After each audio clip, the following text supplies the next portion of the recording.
टोळक्यानं JCB घरावर फिरवला. दिवसाढवळ्यात 13 तोळे सोन्यावर डल्ला. कोल्हापूर हादरले. कोल्हापूरमध्ये जमीन वादातून 25 ते 30 जणांनी घरावर हल्ला करत JCBच्या साह्याने घर जमीनदोस्त केल्याची घटना समोर आली आहे. सुमारे 50 लाखाचा ऐवज लंपास केल्याची फिर्याद देण्यात आली असून दोन्ही बाजूंनी गुन्हे दाखल करण्यात आले आहेत. पोलिसांकडून तपास सुरू. कोल्हापूर जिल्ह्यातील गारगोटी येथील खानापूरमध्ये जमिनीच्या वादातून थरारक प्रकार घडला आहे. सरस्वती नामदेव चव्हाण यांच्या घरावर तब्बल 25 ते 30 जणांनी हल्ला करत JCBच्या साह्याने घर जमीनदोस्त केल्याची धक्कादायक घटना उघडकीस आली आहे. या प्रकरणी बोदरगड पोलीस ठाणे येथे परस्परविरोधी गुन्हे दाखल करण्यात आले असून परिसरात तणावाचे वातावरण आहे. सरस्वती चव्हाण आणि त्यांचा मुलगा राजेंद्र घरीच असताना संशयितांनी घरात घुसून लोखंडी रॉडने मारहाण केली. राजेंद्र यांच्या गळ्यातील सोन्याची चेन हिसकावण्यात आली. मारहाणीत जखमी झालेल्या जखमींना उपचारासाठी दाखल करण्यात आले.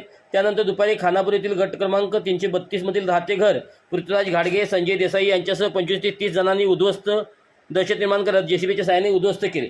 घरातील जमिनीच्या वाटणीपत्राचे स्टॅम्प, 5 तोळ्याचं सोन्याचं पाटल्या, 3 तोळ्याची 2 चेन, 2 तोळ्याची ब्रेसलेट, 3 तोळ्याच्या अंगठ्या आणि तब्बल 9 लाखाची रोकड असा सुमारे 50 लाख रुपयाचा ऐवज लंपास केल्याची फिर्याद देण्यात आली आहे. पोलिसांनी बजरंग पांडुरंग देसाई, पृथ्वीराज दिनेश घाडगे, संजय अमृत देसाई यांच्यावर तसंच इतर 25 जणांच्यावर गुन्हे दाखल केले आहेत.